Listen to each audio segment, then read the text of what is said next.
Well, I think it benefits both the employer and the employee. So from the employer perspective, it's the law of the land. Hey, these are our rules, these are our policies, this is what we expect out of our employees.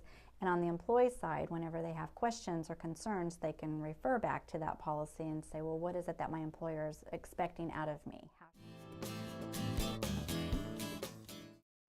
I feel like the big takeaways would be, of course, your compliance, as far as hiring is concerned, about I-9 regulations, why everybody should have one, what the expectations are as far as calling in, so attendance policy, dress standards is a big one, and then standards of conduct. What is expected of them if they are at work? How do they interact with customers? What's that expectation? Point. We want that acknowledgement, which is on the very back of the policy manual typically, and essentially it just states that the employee has read, they've understand it, and they are agreeing to abide by those policies that are set forth. You want to have that. I would highly recommend, if you have any amendments, serious amendments to policies and procedures, that you have that rolled out along with a separate acknowledgement of receiving those particular changes to that policy and the date.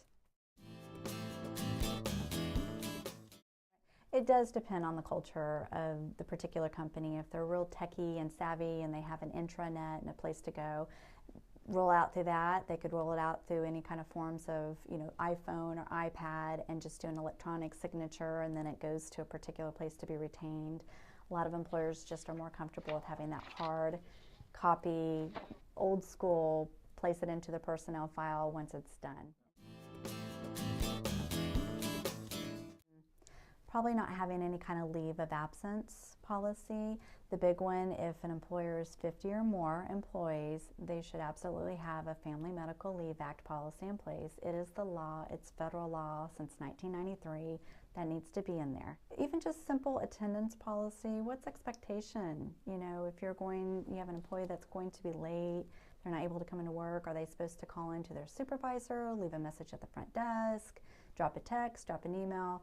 Those are pretty standard policies that oftentimes aren't in there. They're not clear.